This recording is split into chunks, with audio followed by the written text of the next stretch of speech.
Segalanya di hujung jari anda. Rajim. Bismillahirrahmanirrahim.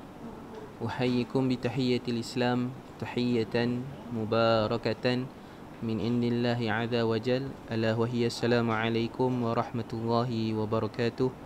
Alhamdulillah wassalatu wassalamu ala asyrafil anbiya'i wal mursalin wa ala alihi wa sahbihi ajma'in. Amma ba'. Alhamdulillah, yang pertamanya kita merafakkan setinggi-tinggi kesyukuran kepada Allah Subhanahu wa taala kerana atas limpah kurnia yang diberi oleh Allah Subhanahu wa taala dapat sama-sama kita berada di sini untuk kita belajar salah satu ilmu yang berkaitan dengan puasa, yang mana ada mereka yang tak dapat datang, dan kita tahu saudara mara kita di Palestin yang sekarangnya mereka ni dibom, tiada elektrik, tiada air, tiada makanan dan sebagainya. Jadi kita patut bersyukur kepada Allah SWT kerana masih lagi dalam keadaan aman. Alhamdulillah. Yang keduanya, salam dan selawat kepada baginda Nabi SAW, junjungan kita, rujukan kita, teladan kita, uswatun hasanah dalam segenap aspek dalam kehidupan kita. Bagaimana kita berjalan ikut baginda, bagaimana kita makan ikut baginda, bagaimana kita berpakaian, kita berkomunikasi dengan orang lain, dan sebagainya mengikut baginda Nabi sallallahu alaihi wasallam. Dan yang ketiganya, saya berterima kasih kepada pihak Jawi, khasnya jawatan kuasa, Ustazah Salehah dan sebagainya atas jemputan dan ingatanlah untuk program pada pagi ini, iaitu kelas bimbingan Al-Quran dan Fadu'ain OKU pendengaran tahun 2024 lah. Dan juga terima kasih kepada pihak masjid atas memudahkan kita lah untuk berkumpul dan belajar dan sebagainya, insyaAllah. Baik, nama saya Amir Izzuddin bin Muhammad, boleh panggil saya Amir lah. Saya merupakan seorang yang kita sebut sebagai rasanya saya beruntunglah pagi ini kerana dapat berinteraksi dengan tuan-tuan, puan-puan yang saya anggap sebagai salah satu ingatan dan tazkirah kepada hati saya. Sebab ramai orang yang Allah SWT berikan telinga ni, kadang-kadang mereka tak gunakan untuk mendengar perkara yang baik. Jadi tuan-tuan, puan-puan, Allah SWT telah berikan satu kelebihan yang mana mungkin orang akan kata ini bukan kelebihan, tapi bagi saya ini satu kelebihan. Di dunia Allah SWT telah beri kelebihan, di akhirat tuan-tuan, puan-puan tak akan dihisap tentang pendengaran. Beza dengan kami yang dengar ni, kami akan dihisap pendengaran kami.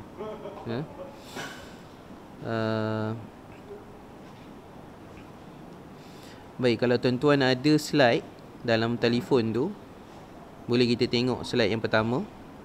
Dan kita akan sambil-sambil tu kita akan berbincang lah, mengkongsikan kepada tuan-tuan apa yang kita akan bincang pada hari inilah, insyaAllah. Jadi biasanya saya mengajar berdiri, jadi hari ini saya mengajar duduk. Okey. Jadi saya nak tunjuk pada tuan-tuan lah, kalau ada slide itu, insyaAllah lah, mudah-mudahan kita boleh bagi faham dengan mudah. Okey. Definisi puasa, tuan-tuan yang dirahmati Allah SWT, definisi puasa. Definisi puasa ada dua. Kalau dari satu dari sudut bahasa, satu lagi dari sudut istilah. Dari sudut istilah, maksud dari sudut bahasa adalah menahan diri. Jadi kita ni bila kita berpuasa, kita menahan diri kita daripada makan, minum dan perkara-perkara yang membatalkan puasa. Tapi dari sudut bahasa, dia adalah menahan diri daripada melakukan seperti makan, minum dan bercakap. Itu dari sudut bahasa. Sebab tu dalam Quran Allah SWT gunakan perkataan puasa ni ada dua. Satunya sauman, yang keduanya siyam, as-siyam. Sauman dan as-siyam. Dua-dua ni datang dari kata akar bahasa Arab yang sama, iaitu yang bermaksud puasa, cuma penggunaannya ataupun maknanya berbeza sedikit. Contohnya dalam surah Al-Maryam A'udzubillahi minasyaitonirrajim. Bismillahirrahmanirrahim. Inni nazartu lirrahmani sauman fala ukallimal yawma insiya. Sesungguhnya aku bernazar mendiam membisu. Aku bernazar diam membisu kerana Allah Subhanahu Wa Taala yang Rahman. Setelah aku menyatakan yang demikian, maka aku tidak akan berkata kepada sesiapa pun dari kalangan manusia pada hari ini. Jadi dalam Quran Allah Subhanahu Wa Taala utuskan malaikat Jibril kepada Maryam alaihissalam, wanita yang soleha, wanita yang suci, yang mana dia melahirkan Nabi Isa tanpa bapa. Dan bila Nabi Isa lahir tanpa bapa, Allah SWT memerintahkan kalau Maryam ni berjumpa dengan mana-mana orang pada hari itu, maka dia perlu berkatakan dalam dirinya, sesungguhnya aku bernazar kepada Allah untuk diam membisu. Dan di sini dia guna kataan sauman. Dia guna kataan sauman. Manakala dalam ayat lain pula, dalam surah Al-Baqarah, Allah SWT menggunakan kataan as-siyam, iaitu ya ayyuhalladzina amanu kutiba alaikumus siyamu kama kutiba alal ladzina min qablikum la'allakum tattaqun. Jadi as-siyam kat sini bermaksud berpuasa, bermaksud berpuasa. Jadi puasa dekat sini ialah puasa istilah ataupun puasa dari sudut syarak, iaitu memelihara diri, menahan diri daripada makan, minum dan apa saja perkara yang membatalkan puasa.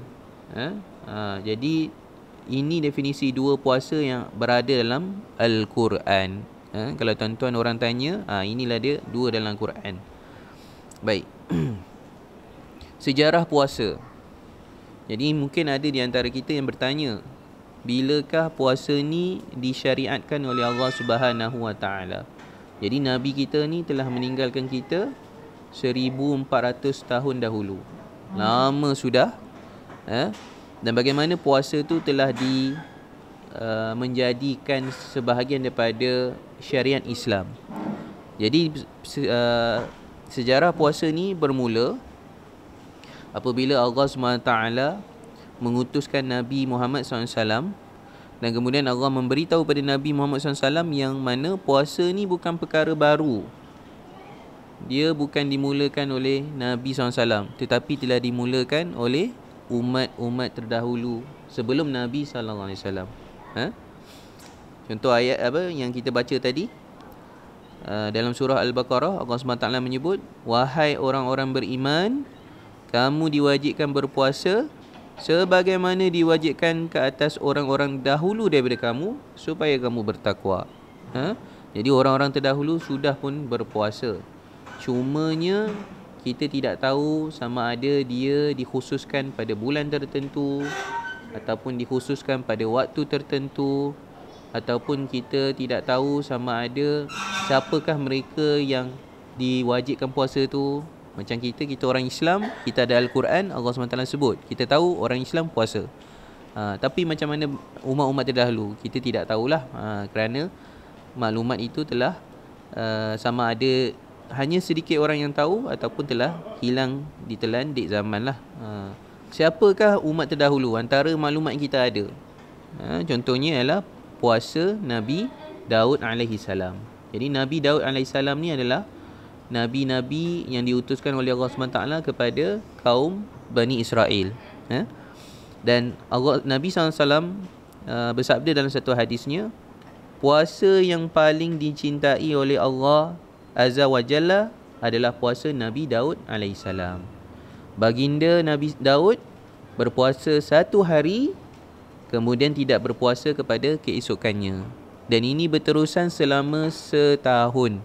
Puasa, berbuka sampai setahun. Jadi maknanya kalau dalam setahun tu ada 360 hari, ada berapa? Separuh daripada setahunnya hari tu ialah makan, separuh lagi adalah berpuasa. Ini yang terbaik. Dan ini dilakukan oleh Nabi Daud alaihissalam. Baik. Sejarah puasa yang kita nak sambung yang seterusnya adalah pada zaman Nabi Muhammad sallallahu alaihi wasallam.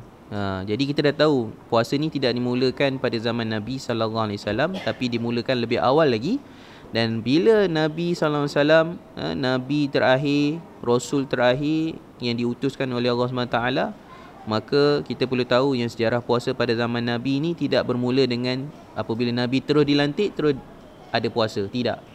Dia mengambil masa sedikit panjang, iaitu lebih kurang 14 tahun. Lebih kurang 15 tahun. Saya minta maaf. 15 tahun.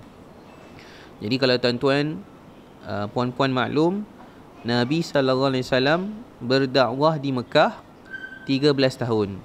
13 tahun. Dan Nabi berdakwah di Madinah 10 tahun.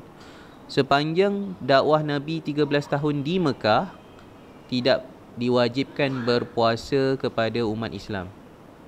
Sebab tu di Mekah Al-Mukarramah, Nabi SAW diwahyukan yang mana isi wahyu tu berkaitan dengan adab.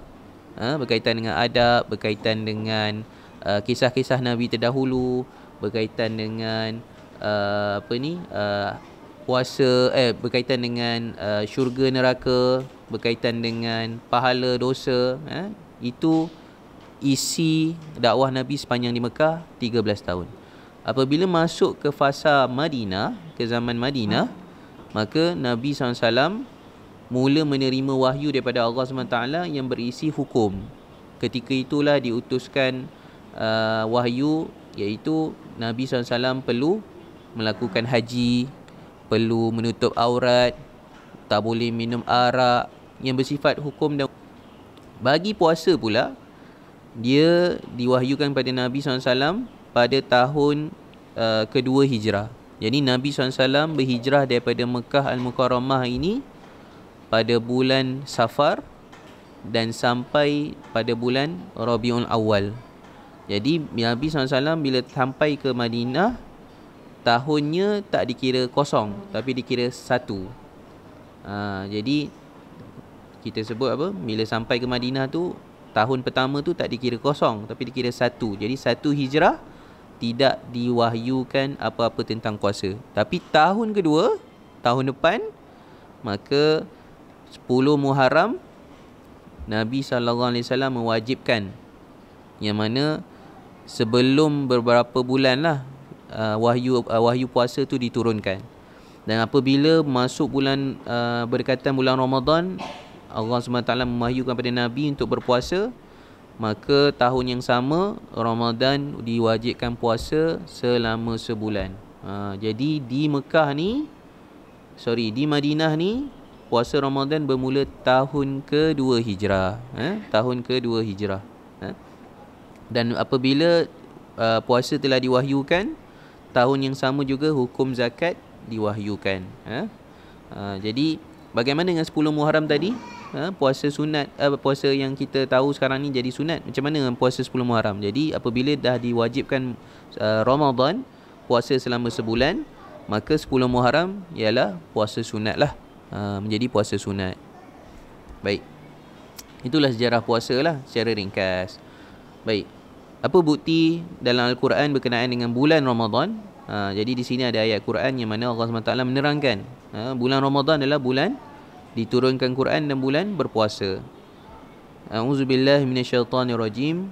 Bismillahirrahmanirrahim. Syahrul Ramadan alladhi unzila fihi al-Quran hudan linnas wa bayyinatin minal huda wal furqan. Faman syahida minkumus syahra falyasum, ila akhir ayat. Bulan Ramadan yang padanya diturunkan Al-Quran menjadi petunjuk bagi sekalian manusia dan menjadi keterangan yang menjelaskan petunjuk dan pembezaan antara benar dengan yang salah. Oleh itu, Allah SWT sebut dalam Quran, sesiapa di antara kamu yang menyaksi anak bulan Ramadan, maka hendaklah ia berpuasa pada bulan itu. Jadi kita boleh tahu dalam Quran, Allah Subhanahu Wa Taala dah menetapkan bulan Ramadan sebagai bulan puasa. Dan Nabi SAW menyebut dalam hadis baginda, iaitu Islam dibina atas 5 perkara. Yang pertamanya bersaksi tiada Tuhan yang disembah melainkan Allah Subhanahu Wa Taala, dan Nabi Muhammad itu pesuruh Allah. Yang ketiganya mendirikan solat. Yang keempatnya menunaikan zakat. Yang kelimanya, mengerjakan ibadat haji. Dan keenamnya, puasa di bulan Ramadan. Puasa di bulan Ramadan. Jadi puasa di bulan Ramadan ini adalah salah satu fardu ataupun rukun Islam, yang mana tidak lengkap keislaman seseorang itu, sama ada dia sihat ke tak sihat ke, dia perlu akui puasa Ramadan adalah salah satu kefarduan ke atas dirinya. Jadi kita perlu tahulah puasa bulan Ramadan ni adalah sinonim dengan Muslim. Undang-undang.